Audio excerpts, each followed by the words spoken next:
ઉમેદવારનું જે ફોર્મ છે તે ફોર્મ આપમેળે રદ થઈ જશે અને હાલ તો જે કોંગ્રેસ છે તે કોંગ્રેસે હાઈકોર્ટમાં જવાની પણ તૈયારી બતાવી છે। આપણી સાથે સંજયભાઈ પટવા જોડાયા છે, તેમની સાથે આપણે વાતચીત કરીશું। સંજયભાઈ, કઈ રીતે જોઈ રહ્યા છો આ સમગ્ર ઘટના?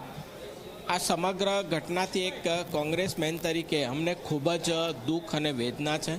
પ્રશાસન અને પોલીસ અમને સહકાર નથી આપી રહી, કારણ કે જે રીતની ઘટનાક્રમ બની રહ્યો છે, કિડનેપિંગની ફરિયાદ નોંધાઈ છે અને છતાં એનો જવાબ નથી લેતા, જવાબ લખાવવામાં નથી આવતા। અને તમે જો ઠેકેદારને લઈને આવો, પોલીસ લઈને આવે, અહીંયા કહે કે ભાઈ અમે સહી નથી કરી, એ FSLનો વિષય છે, એ હાઈકોર્ટનો ને જ્યુડિશરીને ન્યાયિક પ્રણાલિકાનો વિષય છે। એટલે અમને ખૂબ દુઃખ છે અને અમે ફરીથી રિટર્નિંગ ઓફિસર તરીકે કલેક્ટરને વિનંતી કરીએ છીએ કે પોતાની વિવેક બુદ્ધિથી આ નિર્ણય કરે, લોકશાહીની હત્યા ન થાય એનું ધ્યાન રાખે। પરંતુ આપને પણ ખબર છે કે 4 ટેકેદારો હાજર ના થાય તો ફોર્મ રદ થઈ શકે છે। હજુ સુધી એક પણ ટેકેદાર હાજર નથી થયો।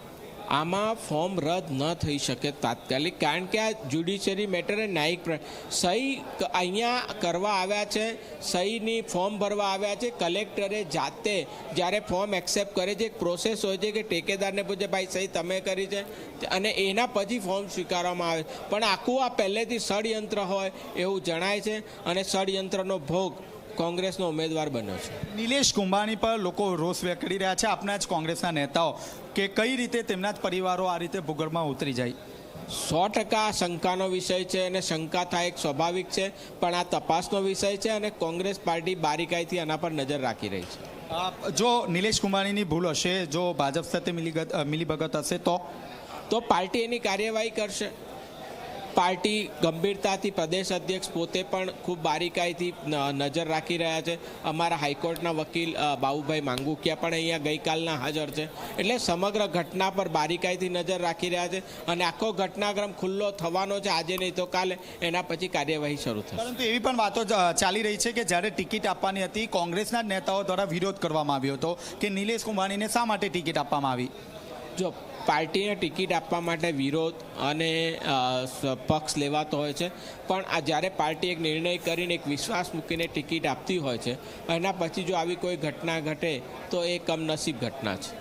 એ કમનસીબી ગણાવી રહ્યા છે। પાર્ટીએ તો વિશ્વાસ વ્યક્ત કરવામાં આવ્યો છે, પરંતુ ક્યાંક ને ક્યાંક હાલમાં નિલેશ કુંભાણી ઉપર શંકાની સોય તરીકે જોવામાં આવી રહ્યો છે, કારણ કે આટલી મોટી ઘટના છે, કારણ કે તેમના જે પરિવારજનો છે એકાએક જે રીતે ભૂગર્ભમાં ઉતરી ગયા છે, સતત કોંગ્રેસ તેમને શોધવાનો પ્રયાસ કરી રહી છે, પરંતુ હાલમાં ચારેય જે ઠેકેદારો છે તે હજુ સુધી મળ્યા નથી। 11 વાગ્યાનો સમય થઈ ચૂક્યો છે। ટૂંક જ સમયમાં કલેક્ટર દ્વારા સમગ્ર ઘટનાને લઈને જજમેન્ટ પણ સંભળાવવામાં આવશે। જે રીતે BM માંગુકિયાએ જણાવ્યું કે જો અહીંથી તેમનું ફોર્મ રદ થઈ જાય છે તો તેઓ હાઈકોર્ટ સુધી પહોંચશે, પરંતુ હાલમાં કલેક્ટર બંને પક્ષની જે દલીલો છે તે દલીલોને હાલ સાંભળી અને હાલમાં સમગ્ર જે દલીલો છે તેને હાલ જે છે તે વાંચી રહ્યા છે અને ત્યારબાદ મહત્વનો જે નિર્ણય છે તે નિર્ણય લેવાય તેવો પૂરેપૂરી શક્યતા જોવા મળી રહી છે। જી બંસી।